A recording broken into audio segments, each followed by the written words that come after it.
Assalamualaikum warahmatullahi wabarakatuh. Alhamdulillahirabbil alamin. Wassalatu wassalamu ala asrofil anbiya'i wal mursalin nabiyyina Muhammadin wa ala alihi wa sahbihi wa man wala wa man tabi'ahum bi ihsan ila yaumil qiyamah. Beserta kamu yang dirahmati Allah Subhanahu wa taala.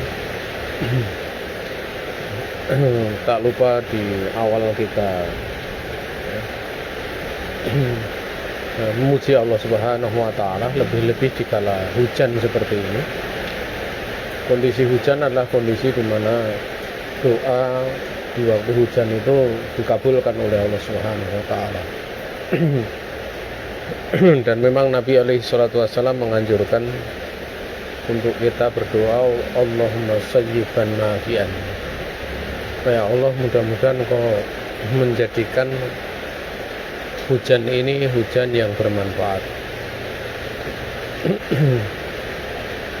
Di pertemuan sore ini kita akan membahas pada subbab yang baru atau pasal yang baru, yaitu al-ghusl. Pembahasan seputar masalah mandi.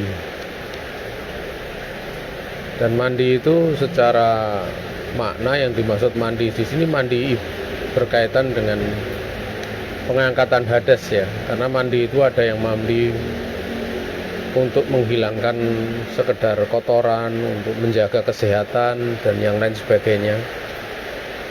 Maka itu termasuk dari jenis mandi yang merupakan adat kebiasaan kita ya, sesuai dengan tabiat kita, sesuai dengan fitrah kita ingin kebersihan.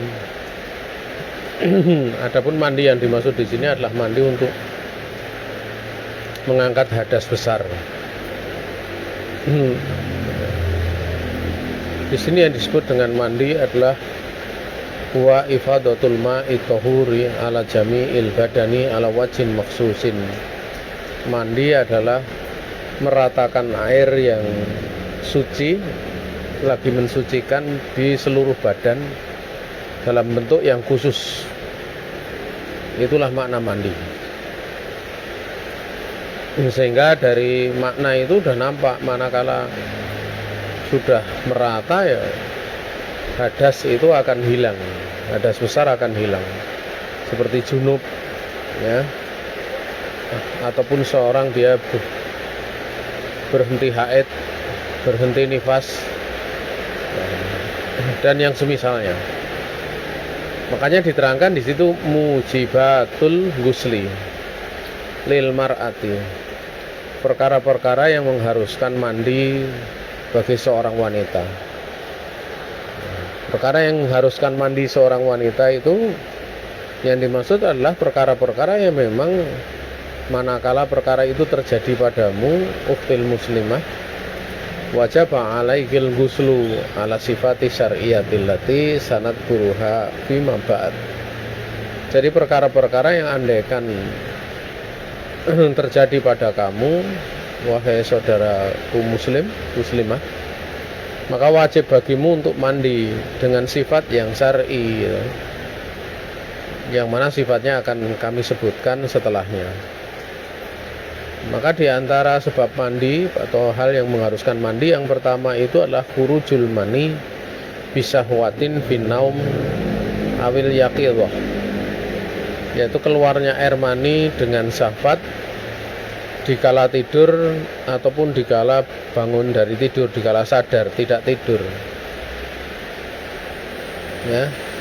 Dan sebelum kita membahas itu, kita mesti mengetahui sebenarnya mani bagi laki-laki, bagi perempuan itu kan ada bedanya. Maka diterangkan ana mani al mar'ati, bahwa mani seorang perempuan itu dia diterangkan sifatnya adalah usfur raqiqun waqat yabidu lifadli kutihi atau lifadli kuwatihi. Tapi setahu saya itu kutihi gitu. Lifadli kutiha. Ya. Karena kut itu saripati makanan ya. Tapi kalau lifadri kuwatiha bisa jadi itu ya. Ya. Bahwa mani seorang perempuan itu berwarna kuning dia cenderung kuning tipis ya, kuning tipis, dan terkadang berwarna cenderung putih ya, karena adanya kelebihan dari kekuatan mani tersebut. Kalau dibaca kuatiha, tapi kutiha terkadang karena kelebihan saripati makanan yang ada di dalamnya. Karena memang kita tahu bahwa air mani itu saripati makanan. Jadi kalau saripati makannya kuat ya cenderung memang memutih. Tapi kalau dikatakan kuat itu dibaca kutiha, kuatiha juga bisa. Karena pada kondisi tubuh fit, makanan bagus, itu memang air mani menjadi kuat. Ya. Nah, dan padanya itu ada dua kekhususan ya pada air mani perempuan itu. Walahu khasiyatani ya, khasiyatani yu'rafu biwahidatin minhumma. Padanya itu ada dua kekhususan yang bisa diketahui masing-masing salah satu dari keduanya. Yang pertama, ihdahuma ya, kekhususan tersebut anna raihatan karihatan ya. Ya. Minar rajul, bahwa mani perempuan itu dia sifatnya baunya itu menyengat ya, baunya itu tidak disukai ya. Ya. Dibandingkan mani laki-laki memang lebih keras ya. Ini yang pertama. Kemudian yang kedua ya, iltizadzuha bi khurujihi wa futuru syahwatiha akibi khurujihi. Yang kedua itu seorang wanita dia akan merasakan kelezatan dengan keluarnya mani tersebut, dan seorang wanita dia akan merasakan capek ya, atau melemah syahwatnya setelah keluar. Jadi setelah keluar ya, itu kemudian menjadi capek, dan itu juga berlaku juga untuk mani laki-laki ya, bersama itu. Kemudian perintah untuk mandi ataupun kaitannya dengan keluar mani dengan syahwat itu menjadi sebab mandi, itu disebutkan oleh Allah, in kuntum junuban fatahharu, jika kalian itu junub maka bersucilah ya. Lafaz fatahharu di situ maknanya adalah mandi, mandilah kalian. Dikarenakan Nabi alaihi salatu wasallam bersabda, inna ma'ar rajuli ghalidun abyabu wa ma'al mar'ati raqiqun asfaru. Sungguhnya air laki-laki, air mani laki-laki itu tebal dan warnanya putih ya, tebal putih. Adapun air mani perempuan itu tipis dan berwarna kuning ya, berwarna kuning ya, atau tipis kuning, menguning. Jadi kayak seperti air kencing itu ya, kan kuning, tipis dia. Ya. Dan keluarnya mani di sini mengharuskan mandi. Tidak ada perbedaan la farqa baina khurujihi bijimain aw ihtilamin aw istimna'in wa huwa qaulu amatil fuqaha. Ya, karena keluarnya kan dengan syahwat ya.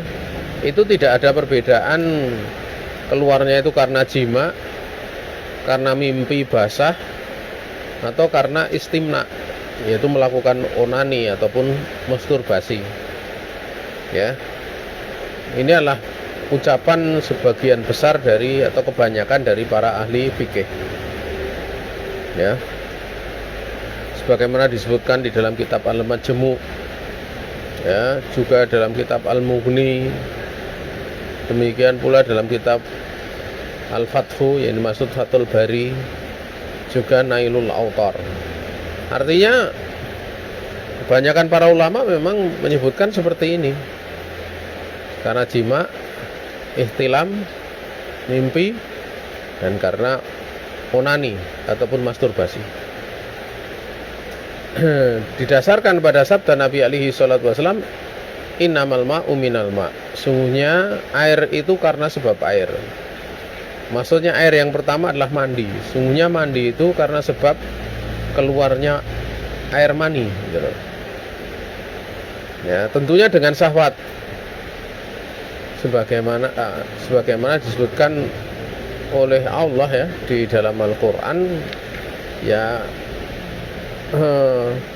air tersebut memang air yang memancar, gitu ya, air yang sifatnya memancar. Nah, nanti akan dijelaskan masalah itu, yaitu khuliqa mimma indafiq. Manusia itu diciptakan dari air yang memancar. Nah, artinya keluarnya itu memang dengan syahwat, gitu loh. Ya. Sehingga di sini makna innamal ma'u minal ma' bermakna anna nuzulal mani yalzamuhu al ghuslu bil ma'. Maknanya bahwa keluarnya air mani itu menjadikan mandi itu melaziminya. Mandi itu menjadi keharusan baginya. Ya.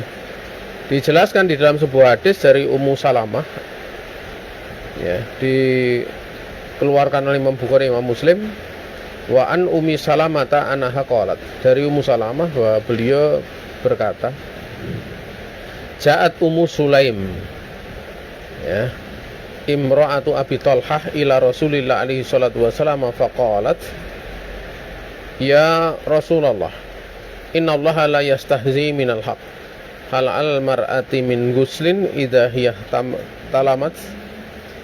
Faqala Rasulullah alaihi salatu wasallam, na'am idha ra'atil ma'a. Dari Ummu Salamah bahasanya beliau berkata, Ummu Sulaim, istri dari Abi Talhah, dia datang menemui Rasulullah SAW. Maka beliau pun berkata, ya Rasulullah, sungguhnya Allah itu tidak malu untuk menyampaikan kebenaran. Ya, Allah tidak malu terhadap kebenaran. Apakah bagi seorang wanita itu wajib mandi kalau dia mimpi? Maka Rasul alaihi salatu wassalam beliau bersabda, iya, apabila dia melihat air. Jadi di situ mimpi, di situ kan jelas mimpi basah itu atau mimpi dengan syahwat naik, itu ada dua kemungkinan. Yang pertama keluar air mani, yang kedua tidak keluar air mani. Nah, Nabi mempersyaratkan keluar air mani. Ini kalau apa? Kalau mimpi. Kalau mimpi. Beda kalau jima. Kalau jima itu tidak disyaratkan keluar air mani. Kalau orang dia berjima walaupun tidak keluar, tetap dia wajib mandi. Beda kalau mimpi. Kalau mimpi dipersyaratkan harus keluar air mani. Kalau tidak keluar air mani, ya dia nggak perlu mandi. Nah, makanya Nabi bersabda, na'am idza ra'atil ma'a. Kalau misalnya Nabi beliau bersabda na'am gitu, maka berlaku di situ apa? Ya berlaku umum atau berlaku mutlak gitu loh. Mutlak. Tapi karena Nabi mengatakan idza ra'atil ma'a, berarti ada pembatasan. Ada pembatasan. Beliau mengatakan wa hadzal hadisu yadullu ala anal mar'ata qatah talimu mislur rijali. Ya, bimana annaha tara fil manami annaha tujami'u fa idza ra'at fi thawbiha almaniya wajaba 'alaihal ikhtisalu. Hadis ini menunjukkan bahwa seorang wanita, ya, terkadang dia mimpi sebagaimana seorang laki-laki, terkadang ya. Mananya bahwasanya seorang wanita tatkala dia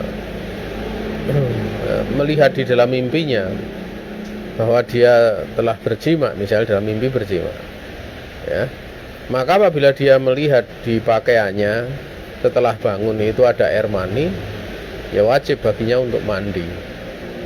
Tapi kalau tidak ada ya tidak wajib mandi.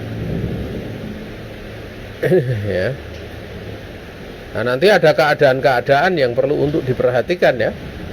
Seperti keadaan bagaimana kalau nanti mimpi dan tidak tahu apakah keluar air mani atau tidak, karena misalnya mimpinya jam 8, bangunnya subuh, kan sudah kering. Nah, itu nanti ada pembahasan sendiri. Ya, ada beberapa pembahasan berkaitan tentang perkara tersebut. Oleh karena itu akan dirinci pada tambihat ya, berbagai macam hal yang perlu untuk diperhatikan. Di dalam tambihat itu ada berapa? Itu ada 4 ya, ada 4 keadaan ya.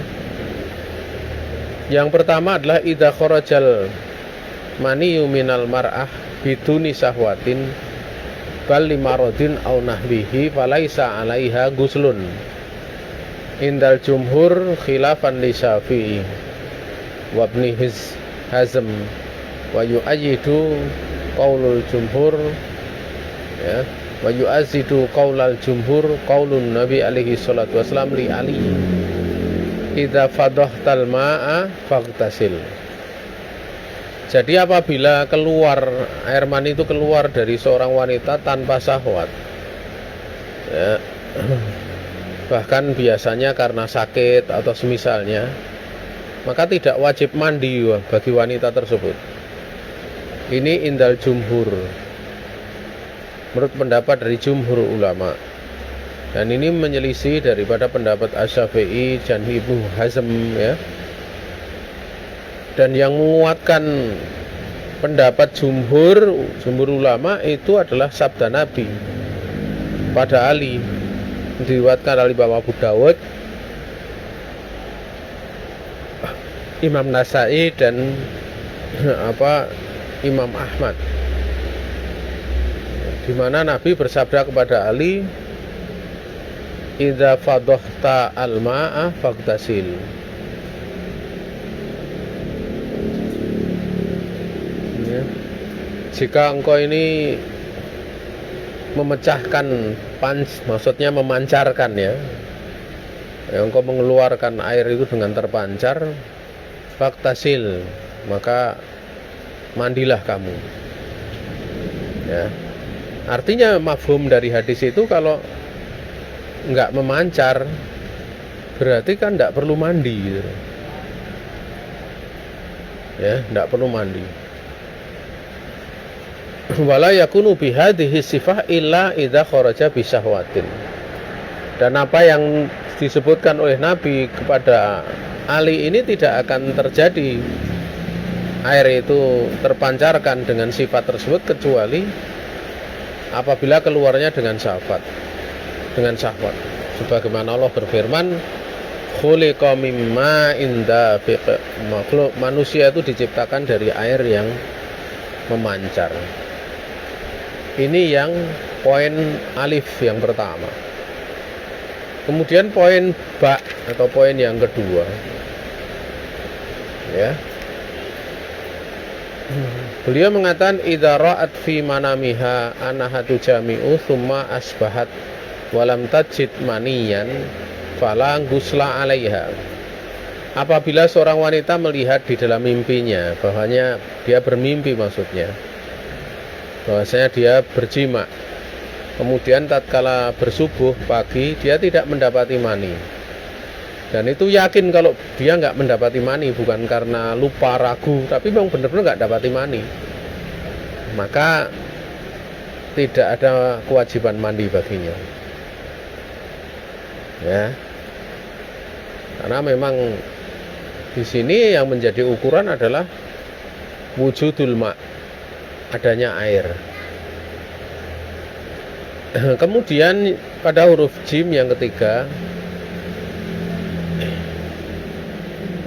idan tambahat minan naum fawajadat balalal mani walam tadkur anaha ihtamalat wajaba alaihal guslu.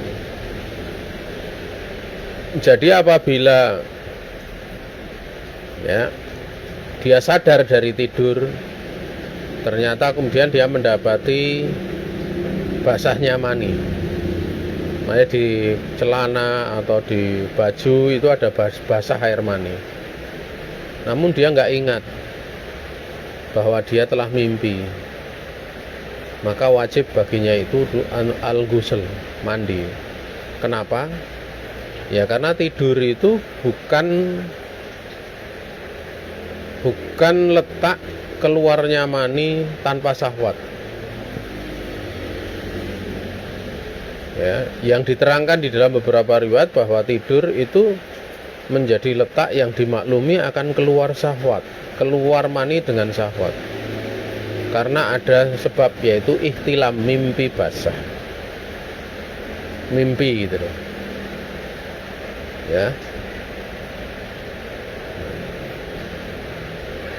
Nah, tapi kalau misalnya ada orang sakit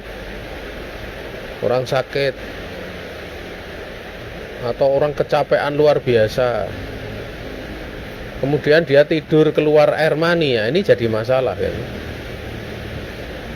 Dan keluar maninya bukan karena syahwat. Nah, itu bukan karena tidurnya ya. Bukan karena tidurnya, tapi karena capeknya luar biasa atau karena apa? Karena sakit. Makanya orang itu ya kalau digantung itu, meninggal digantung, itu biasanya pada kemaluannya keluar air mani. Nah, itu bukan karena syahwat ya, tapi keluar mani ya karena memang dia menggantung gitu loh, atau digantung. Ya. Tapi kalau di sini memang tidak ada unsur sakit, tidak ada unsur-unsur penyebab keluar air mani yang tanpa syahwat. Ya, tidak ada unsur itu, kemudian tidur, bangun kok ada air mani, ya itu dihukumi pada hukum keluar mani dengan syahwat. Karena tidur itu letaknya ihtilam gitu, letaknya mimpi gitu loh. Ya. Walaupun dia nggak ingat mimpi atau enggak, tetap wajib alaihil ghuslu. Ini didasarkan kepada hadis Aisyah radhiyallahu taala anha, su'ilan nabiyyu alaihi salatu wasallam anir rajul yajidul balal wala yadhkuru ihtilaman. Faqala yaktasilu wa anir rajuli yara anahu qad ihtalama wala yajidul balal. Faqala la ghusla alaih.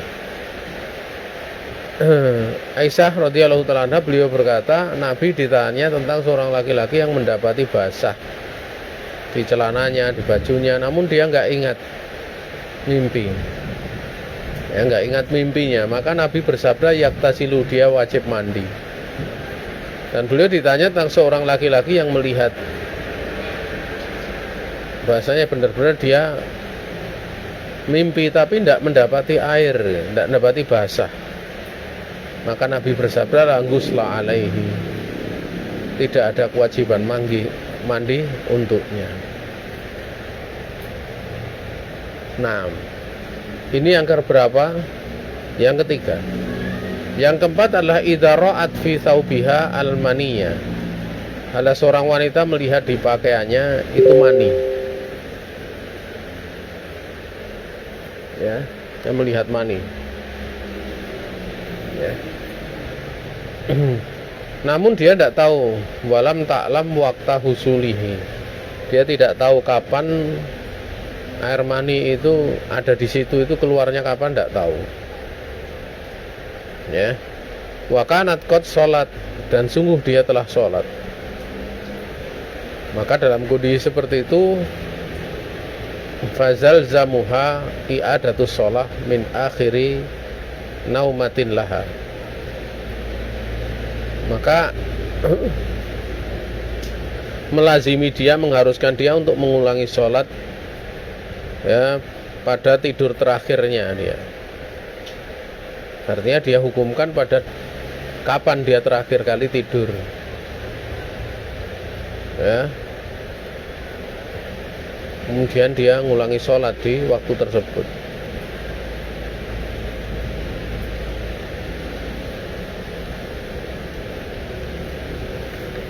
Ini cukup jelas ya. Kemudian kita menginjak pada yang kedua, yaitu yang pertama dan keluarnya air mani dengan syahwat. Yang kedua adalah iltiqaul khitanaini, yaitu bertemunya dua khitan. Ini bahasa untuk memaknakan jima ya. Al jima'u wa illam yahsul inzalun. Bertemunya dua khitan itu dia adalah jima walaupun tidak keluar air, tidak keluar air mani. Ini dasarkan kepada hadis Abi Hurairah radhiyallahu taala anhu, anin Nabi alaihi salatu wassalam qala idza jalasa baina su'abiha al-arba'i thumma jahadaha faqad wajabal ghuslu. Nabi bersabda, apabila ya seorang suami, seseorang laki-laki dia duduk di antara empat anggota bagian tubuh istrinya atau budaknya, kemudian dia sungguh-sungguh melakukannya ya, yaitu maksudnya berjima, maka sungguh dia telah wajib baginya itu mandi ya. Di situ tidak diterangkan keluar air mani atau tidak, tapi hanya jalasa baina su'abiha al-arba. Makna sungguh-sungguh memang benar-benar jima. Artinya kalau hanya sekedar menempelkan kemaluan ya, atau dia pakai kain atau menempelkan pada bagian di lipatan pantat ya, bukan pada dubur ya. Dubur enggak boleh dimasukkan liwat enggak boleh, tapi baina ilatain ya, di antara dua pantatnya itu boleh. Nah, itu tidak mewajibkan mandi kalau enggak keluar air mani, kecuali kalau keluar air mani maka wajib mandi. Maka ungkapan duduk di antara empat anggota tubuh itu yang diterangkan adalah dua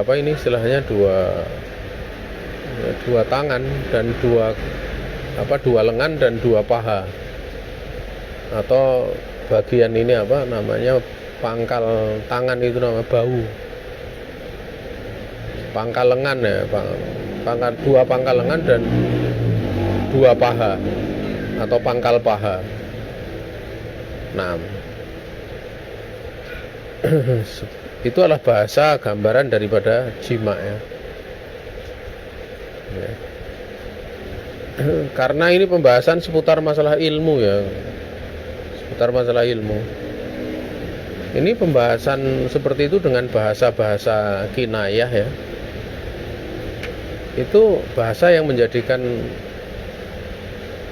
istilahnya jiwa itu membicarakannya nggak malu gitu loh. Maka yang seperti itu ditempuh. Allah menyebutkan di dalam Al-Quran untuk jima itu aula mastumun nisa, atau kalian menyentuh para istri. Padahal yang dimaksud adalah jima. Ya karena kalau perkara seperti dibicarakan langsung kadang ada orang akan malu gitu. Tapi di dalam bahasa hukum ya, bahasa peradilan itu tidak boleh pakai bahasa kayak gitu. Bahasanya mesti terang, jelas. Ya, makanya pernah ya, waktu Ma'is bin Malik mengaku dirinya berzina ya. Ya, waktu Nabi bertanya zina itu seperti apa? Mahwa zina, apa zina? Beliau hanya menyebutkan Ma'is bin Malik ya seperti seorang laki-laki melakukan terhadap seorang perempuan sebagaimana seorang suami kepada istri gitu. Beliau mengatakan demikian, Nabi tetap masih mengejar karena bab peradilan, bab menghukumi zina atau bukan. Karena apa yang dilakukan seorang suami pada istri itu banyak. Bisa jadi jima, bisa jadi pendahuluan jima, bisa jadi hanya sekedar mencium dan yang lain sebagainya. Bahasa hukum itu harus jelas kalau peradilan. Tidak bisa pakai hal-hal seperti itu karena menentukan sebuah hukum. Ya, sehingga Nabi meminta, apakah perlu untuk saya kinayahkan, saya berikan gambaran. Maka Nabi waktu menanyakan ini, Ma'is bin Malik masih malu ya. Kemudian Nabi setelah mendesak diizinkan, sampai Nabi menyebutkan bahwa apa yang ada pada kamu itu masuk pada yang ada pada perempuan sebagaimana timba masuk di lubang sumur. Timba masuk lubang sumur. Setelah mengatakan demikian dan Ma'is bin Malik mengatakan ya, baru Nabi memutuskan untuk dirajam. Nah, ini menunjukkan bahwa perkara-perkara yang krusial itu perlu untuk diperjelas ya. Makanya di dalam pernikahan itu akad nikah itu sangat jelas. Ini karena kadang kalau nggak jelas itu bisa jadi persoalan besar di belakang hari. Beda kalau orang mau jual beli kerupuk aja, mau cuma bilang beli kerupuk ya berapa, pakai uang 1.000, kemudian dikasihkan, kemudian pulang tanpa saya terima kerupuknya ya, dengan harga 200, dengan harga 2.000, uangnya saya kasihkan 5.000, susuknya 3.000. Nggak perlu dia omongan seperti itu. Cuma dia bilang saya beli kerupuk, itu terima, serahkan uang, kembalian balik itu, tanpa ngomong. Karena perkara sudah dimaklumi dan bukan perkara yang akibatnya itu besar gitu. Ya, kalau perkara akibatnya besar ya nggak main-main. Seperti pernikahan itu kan kaitannya dengan penghalalan kemaluan, kaitannya dengan nasab ya. Makanya ya, termasuk di dalam perkara penting seperti ini adalah perkara apa? Perkara menentukan kafir dan tidaknya seseorang ya. Kadang itu ada orang begitu mudah ya, pernah datang pertanyaan yang kemarin itu kan, kita ada orang punya pemahaman kalau presiden mengakui di situ ada agama selain Islam gitu. Kemudian intinya itu bukan pemimpinnya gitu loh. Ya, intinya kan sebenarnya di situ sebenarnya ada ranah-ranah pemahaman takfiri gitu, mengkafirkan. Tapi memang kayak nggak sorohah gitu. Tapi arahnya ke situ gitu. Ya sebenarnya pengkafiran itu nggak semudah itu gitu. Mengkafirkan itu butuh, walaupun orang sudah nyata-nyata melakukan kekafiran, untuk ditakyin dia kafir itu butuh syarat yang ketat. Butuh untuk diteliti penghalangnya sudah hilang atau belum. Kemarin di grup ada pertanyaannya, di grup lain, tapi belum saya jawab. Bagaimana tentang orang melakukan seperti itu? Bagaimana melakukan kekufuran? Apakah dihukumi langsung seperti itu? Dihukumi? Ya enggak seperti, atau aja udzur kebodohan ya, udzur kebodohan. Dia melakukan kekufuran. Bagaimana tentang udzur kebodohan? Yang benarnya udzur kebodohan itu diberlakukan dalam kondisi menentukan takyin kafir dan tidaknya seseorang. Dalilnya apa? Karena orang bertanya dalilnya apa? Ya dalilnya Ma'is bin Malik itu. Apa Ma'is bin Malik tidak tahu zina? Tak tanya. Tahu zina itu, tahu. Sampai beliau mengatakan innahu zana. Sungguhnya dia Ma'is bin Malik zina, telah zina. Berarti kan dia tahu kalau dirinya berzina. Itu pun oleh Nabi ditanya, ma huwa zina? Apa itu zina? Untuk bisa dipastikan, jangan-jangan ngigo, jangan-jangan lupa definisi zina, jangan-jangan gulu, dianggap memegang tangan perempuan sudah zina. Kan kemungkinannya banyak gitu loh. Makanya kalau orang yang beralasan sekarang tidak ada udzur jahil itu, ya ini orang-orang yang istiqjal itu, orang-orang tergesa-gesa, kurang punya fikih dalam masalah seperti itu. Para aimah kita nggak seperti itu di dalam memberikan penafsiran gitu. Jadi penting ya gitu, seperti itu. Jadi Ma'is bin Malik ditanya, kalau itu apakah, kan berarti kan bisa diperlakukan kalau udzur bodoh sudah tidak ada udzur ya karena sudah tersebar.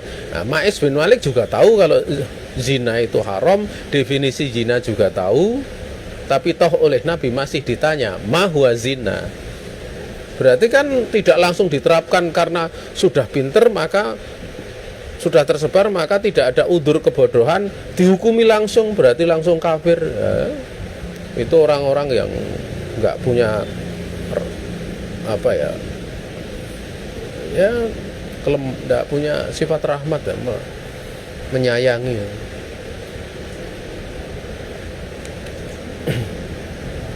Ya seperti rona-rona pertanyaan kemarin itu kan rona-rona pertanyaan ya, yang apa ya istilahnya arahnya ke takfir gitu loh, walaupun nggak nampak jelas ya. Nah itu dalam bahasa hukum ini agak menyimpang ya, bahasa hukum itu perlu untuk jelas gitu loh. Dulu pernah saya itu ditanya ya, tapi itu untuk menghukumi gitu loh ya. Jadi ada, ini baru diindikasikan punya penyakit, ya bukan punya penyakit ya, diindikasikan itu lesbi gitu loh. Jadi seorang wanita diindikasikan lesbi. Dan memang banyak korinah-korinahnya gitu. Nah, waktu yang bersaksi itu dia hanya menyebutkan hal-hal yang umum, yang masih kemungkinan ini, kemungkinan itu. Maka waktu itu saya tanya, pokoknya ceritakan secara detail, karena itu masalah hukum. Ya masalah hukum, karena untuk membongkar orang yang ingin memangsa wanita lesbi, memangsa wanita lain itu kan tidak mungkin dia akan langsung mengatakan ini lesbi dan lesbi, tidak mungkin. Makanya waktu itu sebagian teman-teman dari pengajar ya ada yang mengatakan itu penyakit. Ya kalau semua kemungkaran dianggap penyakit ya nanti masalahnya penyakitnya itu sebabnya apa? Kan itu. Kenapa Nabi melarang pakaian laki-laki untuk perempuan, perempuan untuk laki-laki? Kenapa gitu loh? Itu ada sebabnya, diterangkan oleh Ibnul Qayyim rahimahullah ta'ala ya. Itu bisa menjadikan nanti berubah apa yang ada dalam jiwanya, bahkan syahwatnya berubah. Orang yang tasabuh, perempuan tasabuh dengan laki-laki, perempuan ya tasabuh dengan laki-laki, itu lama-lama tidak sekedar dohirnya kemudian seperti pakaiannya laki-laki, tapi apa yang ada dalam batin seperti laki-laki, bahkan syahwatnya itu pun akan seperti laki-laki. Tatkala syahwatnya seperti laki-laki, dia tidak akan tertarik kepada laki-laki, padahal dia perempuan, dia akan tertarik kepada perempuan. Di saat itu terjadi lesbi. Demikian pula seorang perempuan, seorang laki-laki yang keperempuanan, ya harusnya laki-laki tertarik sama perempuan, tapi karena dia bergaya perempuan, lama-lama ya dohirnya seperti perempuan, lama-lama batinnya seperti perempuan, termasuk di dalam hal mahabbah, di dalam hal apa? Di dalam hal syahwat. Akhirnya apa? Dia nanti akan seneng cenderung sama laki-laki karena dia sering pakai pakaian perempuan. Akhirnya terjadilah homo. Apakah itu kemudian dianggap sebagai penyakit? Ya tidak bisa. Mesti ada jembatannya. Kenapa sampai ternyata jembatannya itu ya itu tadi.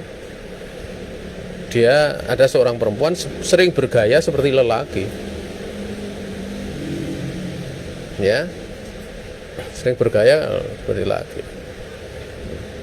dan kalau ketemu sering ya melakukan cium ya, walaupun ciumannya kadang pertama kali nyium pipi, nyium ini, tapi waktu dijelaskan bahwa macam-macam ciuman itu kan ada 6, nah, di situ sudah nggak bisa ngelak, udah ketahuan arahnya mau kemana. Oh, berarti ini memang lesbi. Terbukti apa, pada waktu wanita yang mau diciumnya itu melawan, nggak tahu ya cium itu apa, nggak tahu, melawan, mungkin cium pipi atau melawan, itu kan matanya kena kunci motor atau kunci mobil, saya nggak tahu, itu sampai operasi dia. Nah, disitulah waktu itu sempat saya komentar seperti ini, kok sampai nggak terdengar dia operasi itu, nggak terdengar kita di lembaga, kok nggak terdengar gitu, kok nggak terdengar. Biasanya orang kalau dilukai dia akan marah-marah, protes, ganti rugi kan, kayak gitu kan. Nah, kalau itu dianggap bercanda, waktu itu saya sempat komentar seperti ini, cinta itu butuh pengorbanan. Dia nggak bisa ngelak seperti ini. Artinya apa? Dia mencium itu bukan sekedar itu. Kalau andai kan mencium itu memang sekedar apa, sebagai seorang wanita ketemu atau apa, itu saya nggak akan terus-menerus seperti itu. Dan manakala ditolak, kemudian sampai matanya kecolok, kemudian operasi, kan harusnya marah-marah gitu. Ini tidak marah-marah. Ya itulah yang namanya cinta itu butuh pengorbanan. Saya kalimat seperti itu menyadarkan teman-teman waktu itu, agar supaya tersadar ini bukan sekedaran, ini ada bentuk lesbi jelas. Ya. Nah, itu balik ya, kita agak melebar gitu, tapi tidak apa-apa ya. Ya, yaitu iltiqa'u al-khitaini, ya, al-khitana ini apa? Al-jima' wa illam yahsul ingzal, yaitu bertemunya dua khitan, yaitu jima, walaupun tidak keluar air mani. Tadi sudah Kemudian an Aisyah radhiyallahu ta'ala anha qalat ana rajulan sa'ala Rasulullah sallallahu alaihi wasallam anir rajul yujami'u ahlahu tsumma yaksal. Bahasanya ada seorang laki-laki, dia bertanya kepada Rasul alaihi salatu wasallam tentang seorang laki-laki yang mengumpuli istrinya, kemudian dia tidak keluar air mani. Hal alaihima guslun, apakah keduanya wajib mandi? Wa Aisyatu jalisatan. Sementara waktu itu, atau wa Aisyata bisa juga, bersamaan dengan waktu itu Aisyah itu dalam keadaan duduk ya di dekat Nabi. Ya. Artinya di situ beliau ibunda kaum mukminin Aisyah itu menceritakan itu sendiri, beliau menceritakan dirinya sendiri juga, artinya dia ada di situ itu. Ya, faqala Rasulullah alaihi salatu wasallam ini la af'alu dzalika ana wa hadhihi tsumma nagtasilu. Kemudian Nabi bersabda, sesungguhnya saya benar-benar pernah melakukan yang seperti itu. Saya dan perempuan ini, maksudnya istri beliau. Ya. Kemudian setelah itu kami mandi. Itu menunjukkan bahwa tidak keluar air mani, tetap mandi kalau sudah berjima. Di sini kalau kita lihat ya, Nabi menceritakan ahwal yang terjadi pada istrinya. Orang menceritakan ahwal rumah tangga itu kan sebenarnya hal yang tidak layak gitu. Ya, tidak sampai haram ya, bisa jadi makruh gitu. Tapi ada yang sampai haram gitu. Ya. Tapi karena ini kepentingan ilmu, beliau menjelaskan. Coba kalau kita lihat, ini bedanya orang punya ilmu ya, bedanya apa Nabi kita ya. Beliau menceritakan ahwal keluarga, tapi hal yang berkaitan dengan ilmu. Ya, beda kalau orang-orang awam itu cerita, atau mungkin orang-orang terkenal itu di Instagram apa saja diceritakan tentang istrinya. Makanya orang-orang yang misalnya ngisi pengajian sering menceritakan ahwal istrinya itu sebenarnya itu termasuk khilatul muru'ah namanya. Ya, sedikitnya muru'ahnya. Ya, apa kepentingannya tuh? Ingin menceritakan istrinya cantik gitu. Ingin menceritakan ini itu. seneng semangat belajar jadi paham. Pulang pelajaran matika, pelajaran bahasa Indonesia jadi paham. Ada yang dituju. Setiap guru ngajar sesuai dengan bidangnya. Ini matika. Ini apa istilahnya, bahasa Indonesia, bahasa Inggris, bahasa Arab. Nggak ngalor ngidul gitu. Kalau taklim ada isinya nggak tahu, fikih atau apa. Ya, akhirnya hal-hal yang sebenarnya bukan ilmu jadi masuk orang yang taklim. Mana ustadznya ganteng ndak gitu, paling kayak gitu. Kaya ndak, mobilnya apa, ya seperti itu, faedahnya apa gitu loh ya. Akhirnya lama-lama itu tarifnya berapa kalau ngundang gitu, ada yang sampai 5 menit itu berapa, 5 juta gitu. Allah musta'an. Itu mau ngajar atau dia mau dodol gitu, barang dagangan. Ya. Ya.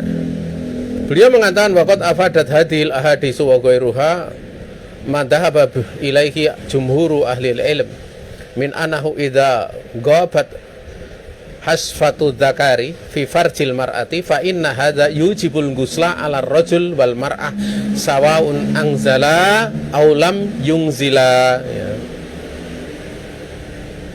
Dan benar-benar hadis-hadis seperti ini telah memberikan faedah dan yang selainnya. Faedah apa? Faedah yang kebanyakan dari ulama itu berpendapat kepadanya. Pendapatnya apa? Yaitu ketika ujung kemaluan laki-laki itu sudah masuk pada kemaluan perempuan, yaitu yang bagian dikitan itu sudah masuk seujung itu, bagian pangkal yang dikitan itu. Ya, maka ini sudah mewajibkan untuk mandi menurut pendapat mandi bagi lelaki dan perempuan tersebut. Sama saja keluar air mani ataupun tidak. Jadi itu syaratnya sudah masuk di bagian itu. Kalau belum masuk, hanya menempel saja, belum masuk di situ. Belum masuk. Ya, syaratnya sudah masuk. Ya, sudah masuk. Wah, kata. Artinya masuknya malah dikatakan masuk seperti itu loh. Pena masuk di dalam tempat penanya. Timba masuk pada sumurnya. Nah, kalau misalnya itu sudah masuk kan. Sudah melewati mana, kalau bagi kemaluan perempuan sudah melewati yang disebut dengan khotam, cincin. Cincin itu ya tempat yang dulu di situ ada keperawanan. Nah, itu baru kemudian dihukumi sebagai zina. Kalau sebelum itu enggak gitu. Artinya zina apa? Zina yang diharuskan nanti dirajam, zina yang diharuskan nanti dicambuk 100 kali gitu. Nah, kalau sampai melakukan seperti itu kemudian pada yang haram, ya hukumnya nanti ada bab namanya takzir namanya. Di peradilan nama babnya takzir.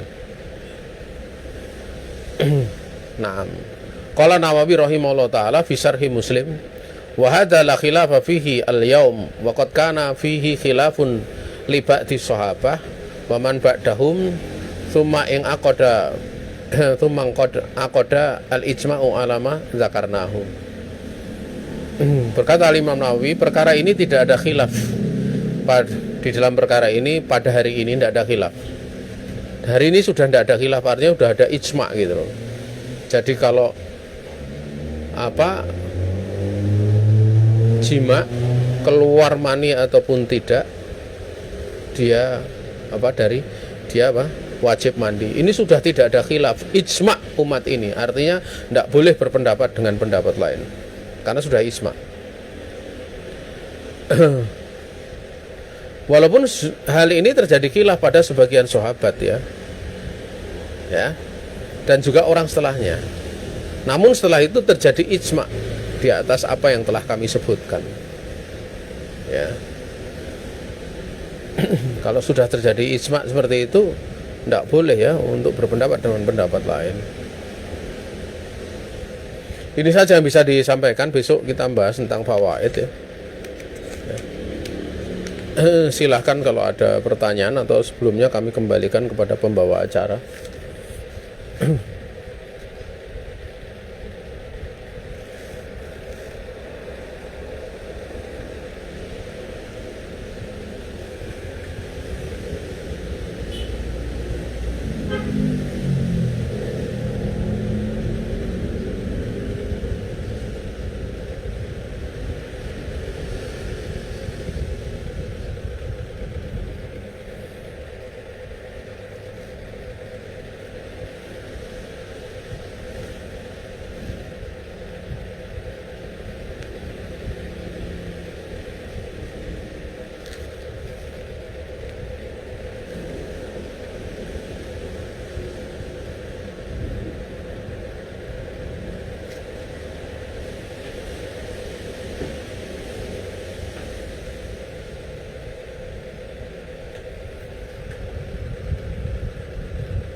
Oh ya, kalau tidak ada kita cukupkan sekian saja, karena saya mau persiapan untuk ngisi di Jogja ya. Saya mohon pamit kalau ada salah. Saya pamit dari majelis ini, dari masjid online. Kalau ada salah datang dari pribadi diri saya sendiri dan dari setan, saya